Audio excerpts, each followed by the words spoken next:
Spring savings are in the air and at Ross, where they have savings on all the brands you love. From the latest fashion to outdoor decor and even pet supplies, savings are in every aisle. Go to Ross and save 20 to 60% off other retailers' prices on your favorite spring finds.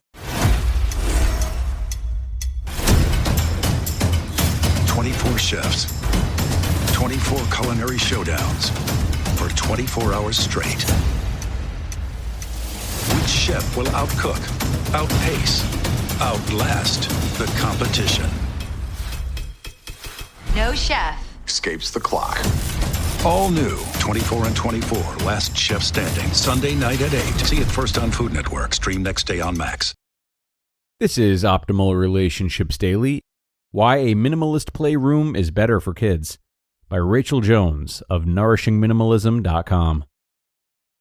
I don't remember any friends with playrooms when I was a kid, but when I started having my children, I attended many a play date at people's houses, always hosted at the houses that had playrooms. It was like a daycare facility, except none of them ran a daycare. That's what they had acquired, trying desperately to keep their children entertained. The only reason I didn't have one is that I didn't have an extra room in my house to put a playroom. Otherwise, it would have happened.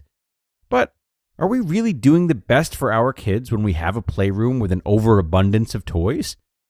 When my children had a toy box full of toys, as well as an entire closet dedicated to large toys and sets of toys, we had toys spread all over the house. They would take everything out of the toy box. I'm still not sure why I don't think there was ever anything in the bottom of the toy box that they were looking for. And they would take all the toys out of the closet as well. Toys covered the floor of their room, so much so that it was difficult to walk through their room, and the toys often found their way out over the rest of the house. Every night we would pick up, tossing toys in the closet and into the toy box, so I didn't suffer from a Lego-related accident in the middle of the night. It repeated like this every single day, and I began to hate those toys. When I started limiting the toys, I let each child keep 20 personal items and then evaluated which sets of toys they played with and which ones needed to leave the house. The difference in how they played after we got rid of so many toys was quite amazing. They were occupied longer, got along better, and actually played with what toys they had. Researchers led by occupational therapist Alexia Metz at the University of Toledo in Ohio were curious about whether the number of toys would affect how the children played, including how many toys they played with and how long they spent with each toy. The researchers also wondered about the children's creativity, such as the ability to imagine a bucket as a drum or a hat. In the experiment, 36 children ages 18 to 30 months visited a laboratory playroom twice, while cameras caught how they played. On one visit, the room held 4 toys. On the other visit, the room held 16 toys. When in the playroom with 16 toys, children played with more toys and spent less time with each other over a 15-minute session, the researchers found. When the same kids were in a room with 4 toys, they stuck with each toy longer, exploring other toys less over the 15 minutes. What's more, the quality of the children's play seemed to be better when fewer toys were available. The researchers noted more creative uses of the toys when only 4 were present versus 16. Science will say that more studies like this one need to be done, but as parents, it's not hard to test this out for ourselves, even if the toys are only hidden away for a time. For many years, my method was this. We piled all the toys into the middle of the floor, had each child pick out his 20 items, and then we boxed the rest for either trash or giveaway. We kept different sets of toys in the closet, and eventually learned to take them out one at a time. This worked well for the older 3 children, and they did play longer, more imaginatively, and with less arguing all around. My younger children, however, are more attached to toys, and asking my daughter to only pick 20 seemed traumatizing to her sentimental nature. So instead, I had to pack things up, vowing not to get rid of them until she gave me permission. We tried a 2-month experiment where we left out only a handful of toys. It went so well, we never went back. It was really quite amazing how much time kids can play with one toy, and the only difference was removing the other 50 similar toys from their room. Joshua Becker of Becoming Minimalist shares why fewer toys will benefit your kids. Kids learn to be more creative. Kids develop longer attention spans. Kids establish better social skills. Kids learn to take greater care of things. Kids develop a greater love for reading, writing, and art. Kids become more resourceful. Kids argue with each other less. Kids learn perseverance. Kids become less selfish. Kids experience more of nature.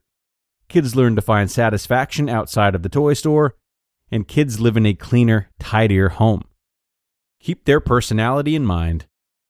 As you're working through the toys, helping your children to decide what to keep out and what to put away, whether it's permanently or as an experiment, keep in mind your child's personality and play style. Some children will play more with building toys, Legos, blocks, etc., while others are drawn to role-playing, baby dolls, kitchen toys, etc. Limit the categories as well. When you keep the baby doll out, only keep out a few essentials to play with, a blanket and an outfit perhaps. Don't keep out all the accessories, the stroller, the bed, 10 outfits, diapers, shoes, etc. Keep it simple, or the experiment won't work. When you keep out the Lego sets, limit it to a manageable amount, a shoebox full or similar. If the kids are worried about losing their toys, assure them that you won't get rid of them without their permission. That way, they can enter the experiment without any worry. You just listened to the post titled, Why a Minimalist Playroom is Better for Your Kids by Rachel Jones of NourishingMinimalism.com. This episode is brought to you by Max, presenting HBO original comedy special, Brett Goldstein, The Second Best Night of Your Life. Emmy-winning actor, writer, and comedian Brett Goldstein brings his irresistible charm and quick wit stateside for his first ever HBO stand-up special. Goldstein sheds his testy Roy Kent facade to share his hilarious insights on love, sex, masculinity, and more. Brett Goldstein, The Second Best Night of Your Life. Now streaming exclusively on Max.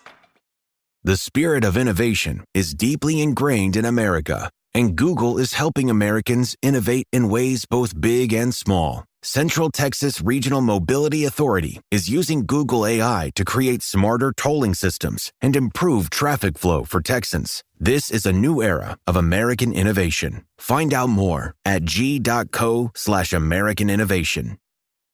And thanks a lot to Rachel for this one. It's so hard for a lot of parents to get on board with minimalism content because it often feels like the kids just will not allow such a thing. I totally understand that. I probably wouldn't have when I was a child, that's for sure. So it is nice to have some research attached to it like Rachel provided today. And as always, remember parents that perhaps the best way of getting your kids to believe in this idea the way that you do is to model it for them. If your children see you enjoying yourself more or being more resourceful with less items, and they get familiar with that lifestyle, it does become more likely for them to not desire an excess of toys or an excess of anything really. Children who have great relationships with their parents often want to be just like them, and this is no different. So set the stage while they're young and live by the values that you hope they'll live by when they're older. Okay, friends, that will bring us to the end. I appreciate you being here and sticking it out. And be sure to come back and do the same tomorrow, where I will have another post for you. That's where your optimal life awaits.